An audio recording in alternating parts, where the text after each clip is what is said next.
तुम 10 साल बाद भी शून्य होके आम घूम रहे होगे। बस यही है कि तुम, तेरे पास सुनने वाले नहीं है। मैंने देखा बुलाहट वाले लोग, गाने वाले लोग, बजाने वाले लोग, प्रीच करने वाले, अनॉइंटेड लोग, थी बुलाहट, आज वो नॉर्मल है। कोई बिजनेस में, कोई जॉब में, कोई भटका हुआ है, नॉर्मल लाइफ में जी रहे हैं वो। कुछ काम नहीं वो कर पा रहे हैं। क्यों? बस यही शिक्षा की कमी। कोई उन्हें वो बातें याद दिलाने वाला नहीं, कोई उनके लिए मुंह नहीं जिसको सुनते सुनते अपनी उसकी लाइफ स्कैन हो जाए और वो बदल के फिर से सही हो जाए प्रभु के साथ।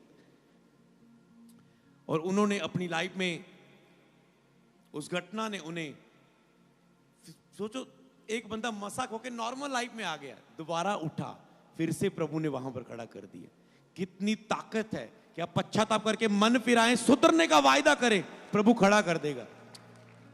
इतने कठोर ना हो जाना कि प्रभु बिलीव ना कर पाए।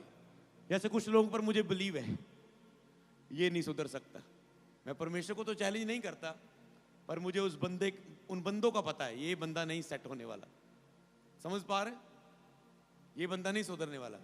आपको भी पता होता ना, ये बंदा नहीं सुधरने वाला। परमेश्वर जबरदस्ती थोड़ा ना सुधारेगा अगर वो सुधरना नहीं चाहता। ये इसको टाइम वेस्ट करने का कोई, इसको काउंसलिंग देने का, मिलने का कोई फायदा नहीं। आज मिलोगे तुम 1 घंटा लगाओगे, कल फिर उसी चीज में जाएगा, उल्टा तुझे कमजोर कर जाएगा अपनी नकारात्मक बातों से। क्या फायदा? इससे अच्छा वो 1 घंटा उसके लिए, वो चरित्र वाले व्यक्ति के लिए जो कल 1000 लोगों को बचाने वाला है। तो मुझे अपना समय देखना होता है मैंने किसके लिए लगाना है। लास्ट में मैं उन पॉइंट पर बात करूंगा, डिसाइपलशिप, लीडरशिप, मेंटरशिप। तो डिसाइपलशिप, लीडरशिप के बाद जो मेंटरशिप पॉइंट है, मतलब उनकी मैं अगुवाई में लूंगा। जो डिसाइपलशिप, चेलेपन और अगुवेपन को सीखकर उसमें चल के 6 महीने की ट्रेनिंग लेकर परखा जाएगा और दिखाएगा मैं सीरियस हूं प्रभु की बुलाहट के लिए, और दिखाएगा मैं प्रभु की महिमा के लिए जीऊंगा, पीछे मुड़ के नहीं देखूंगा।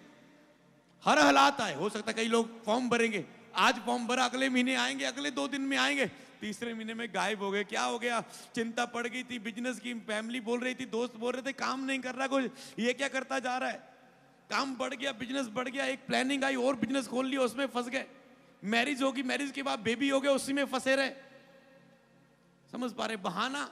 अब भाई प्रेग्नेंट थी, अब बच्चा बड़ा होता, अब डिलीवरी होने वाली थी, अब बच्चा छोटा है, संभालना पड़ता है। ओके, 1.5 साल कहां थे? इसी में थे जी। 1 साल मैरिज होने में निकल गया, फिर जल्दी प्रेगनेंसी होगी, फिर बच्चे में निकल गया 1 साल।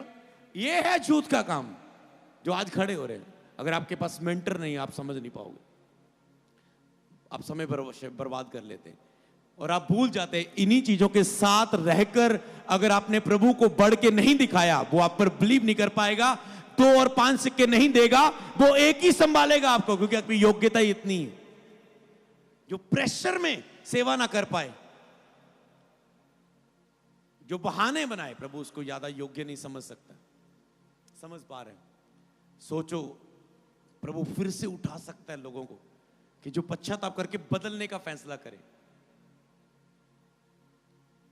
मान लो कोई कि हाँ, कोई कहे ओ मुझसे गलत, आप चर्च चला रहे, आपका कोई टीम मेंबर हो, कोई उसे बहुत गलत स्वभाव में हो गया, गलत शिक्षा में चला गया, गलत सोच में चला गया, आप और वो घमंडी होके निकल गया। कल वो कहे, समय आने पर वो देखे, वो आपको बढ़ता हुआ देखे और वो सब अच्छा काम देखे, वो कि आपके यहाँ तो बहुत कुछ है, और समय आने पर वो दोबारा कहे मैं आपके साथ होके बढ़ना चाहता हूँ, सीखना चाहता हूँ।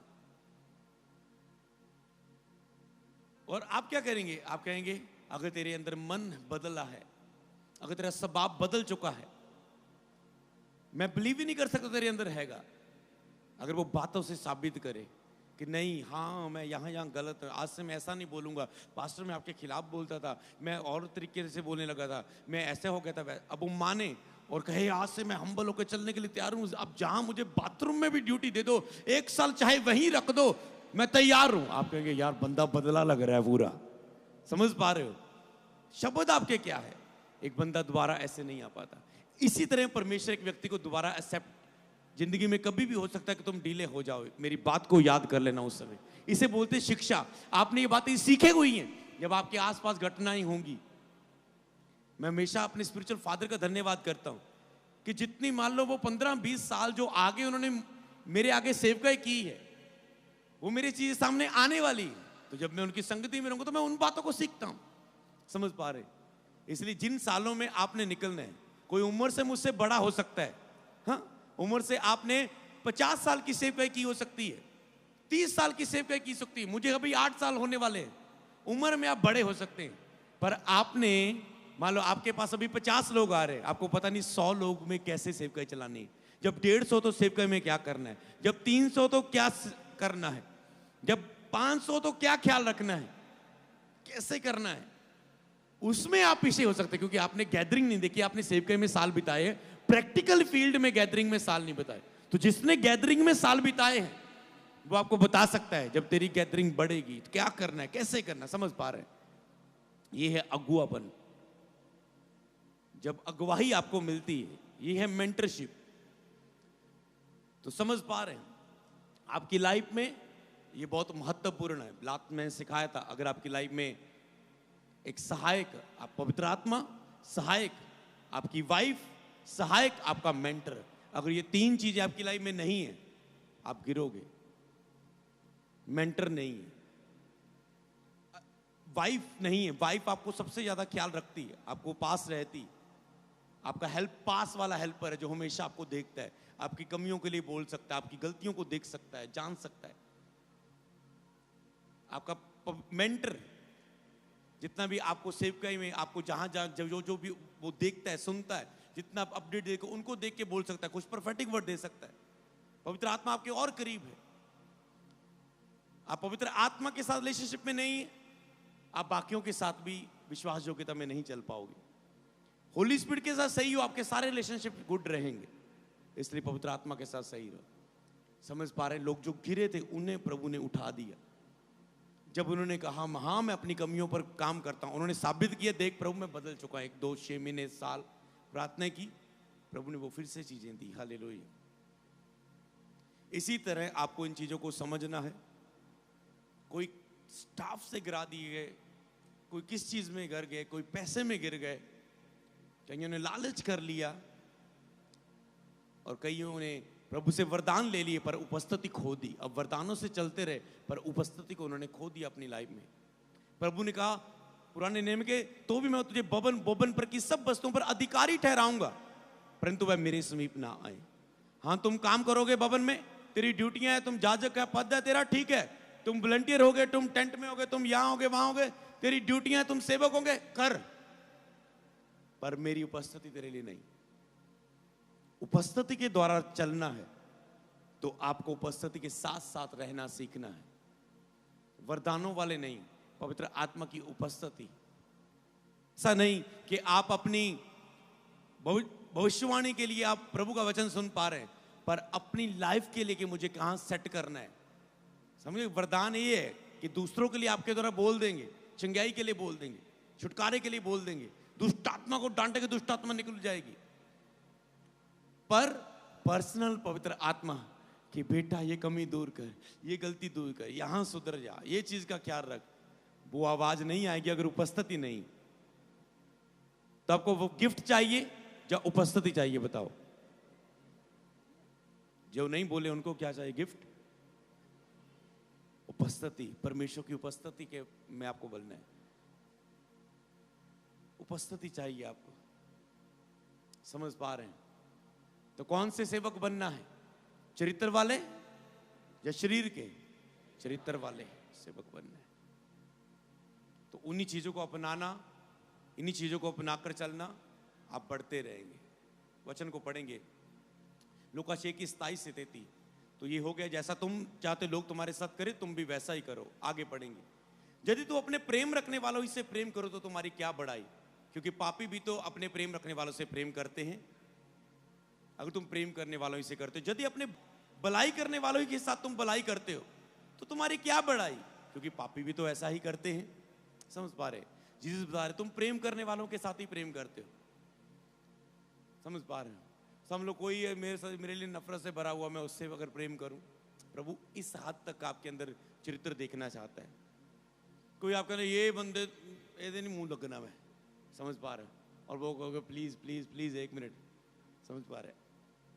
समझ पा रहे? तो आपको इस चीज को अपनाना है। जीसस ने ये, मैं आपको वचन नहीं सिखा रहा हूं, ये वचन आपको पता है, मैं आपको ये सुनाना चाहता हूं। जब जब तुम बाइबल पढ़ते रहे, जीसस चरित्र की क्यों बात कर रहे थे? जीसस यही चीज चेलों को सिखा रहे थे, आपने लास्ट मीटिंग में सीखा कि वो सीख ले कि सामर्थ किसमें है, चरित्र में ही सामर्थ है। हालेलुया। पढ़ेंगे आगे, जवानों के लिए भी पढ़ेंगे। रोमियो 12 की 1 से 21 आप बाइबल में पढ़ सकते हैं। यहाँ पर प्रेरितों के काम में चरित्र की बात की गई। लगातार ये ना, ये करो, ये करो, ये करो, ये करो, ये करो, ये करो, ऐसा ना करो, वैसा ना करो, बुराई ना करो, डा ना करो, झगड़ा ना करो, ये ना करो, वो ना करो, ऐसा करो, ऐसा। प्रेरित चेले भी क्या कर रहे थे? कलीसिया में चरित्र को बांट रहे थे। तो आज ये चरित्र का टॉपिक आपका पूरा हो जाए, इस महीने पूरे चरित्र में काम करो। चरित्र वाले व्यक्ति बन के अगली मीटिंग में आना। फिर प्रभु आपको वेदों की बातें, शिक्षा की बातें और बुद्धि की बातें, ज्ञान की बातें, स्वर्ग के राज्य की बातें, आत्मिक बातें शेयर करने जा रहे हैं। हालेलुया। इन चरित्र को पढ़ना, आगे पढ़ेंगे। भजन संहिता 119:9 की 12। जवान अपनी चाल को किस उपाय से शुद्ध रखे? ओके, कितने लोग जूथ मीटिंग के रूप में जवान आए यहां पर? हाथ उठाएं। ओके, बहुत सारे लोग, है ना? तो जवान अपनी चाल को किस उपाय से शुद्ध रखे? क्या लिखा? कहता है तेरे वचन के अनुसार सावधान रहने से। जवान अपनी चाल को कैसे शुद्ध रखे? बस मैं पवित्रता में कैसे चल पाऊं? मुझे काउंसलिंग चाहिए। समझ पा रहे हैं? काउंसलिंग नहीं, पहले तुझे ये समझना है। कहता तेरे वचन के अनुसार सावधान रहने से। कई पास्टर सावधान नहीं रह पाए, कई लोग जवान सावधान नहीं रह पाए अपने जीवन में। सावधान, अलर्ट रहना। जवान अपनी चाल को किस उपाय से शुद्ध रखे?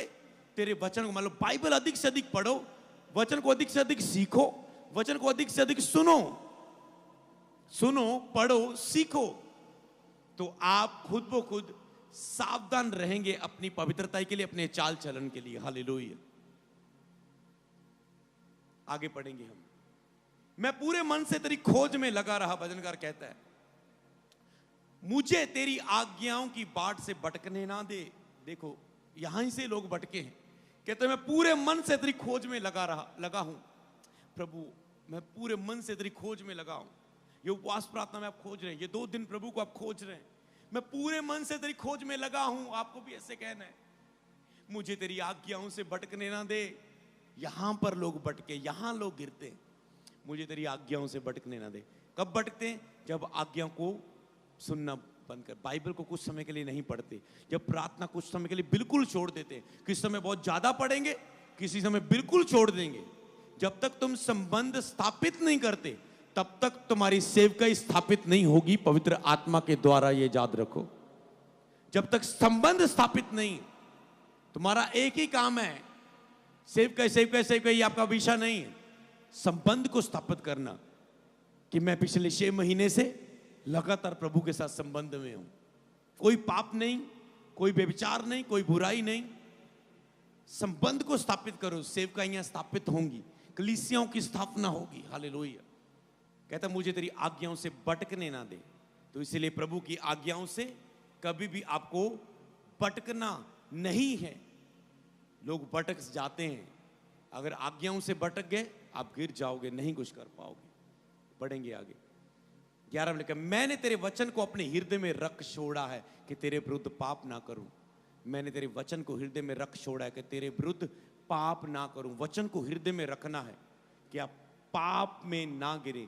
जिस दिन शिक्षा सुनना, तुझे इसी वचनों के अनुसार हम समझ रहे हैं कि आपको शिक्षा आपके लिए कितनी महत्वपूर्ण है, कि आपको सीखना है। कहते हैं मैंने तेरे वचन को हृदय में रख छोड़ा है। जब बार बार आपके अंदर वचन जाएगा, सुनेंगे, सीखेंगे, आप अलर्ट रहेंगे, आप जवानी की अभिलाषाओं से बचे रहेंगे, आप पाप से बचे रहेंगे। पढ़ेंगे, हे यहोवा तू धन्य है, मुझे अपनी विधियां सिखा, अपनी तरीके सिखा। परमेश्वर के तरीके हैं ब्लेस करने के, सेवकाई को बढ़ाने के, जवानों को उठाने के। परमेश्वर मुझे अपने तरीके सिखा, मुझे अपनी, तू धन्य है, मुझे अपनी विधियां सिखा। शिक्षा में आप सीखते हैं सीक्रेट्स को। कल से आप रेवलेशन को ले रहे हैं। हो सकता है इस समय आप थक चुके होंगे एंडलेस समय की ओर आते हुए, पर ये समय थकने का नहीं, ये आंखें खोलने का है। क्योंकि जो हमने सीखा उसके अनुसार अब अपनी भूख को प्रभु के सामने उंडेल कर उसकी योजनाओं को उसकी अगुवाई को अपने जीवन में लेने का समय है। सबको जय मसीह की। मैं जतिन बब्बर और आप देख रहे हैं मसीह परिवार चैनल। जैसे कि आप सब जानते हैं कि मैं इस चैनल पे प्रभु के अलग अलग दासों की वीडियोस डालता हूं, तो अगर आपको हमारा चैनल अच्छा लगता है तो आप इस चैनल को ज़्यादा से ज़्यादा सब्सक्राइब जरूर करें, ताकि आप प्रभु के वचन को सुन सके। वीडियोस को ज़्यादा से ज़्यादा शेयर करें, ताकि जिन लोगों तक वचन नहीं पहुंचा उन तक भी वचन पहुंच सके। सबको जय मसीह की। एक बार मैं आपसे दोबारा कहूँगा कि इस चैनल को सब्सक्राइब जरूर करें और वीडियोस को ज़्यादा से ज़्यादा शेयर करें। जय मसीह की।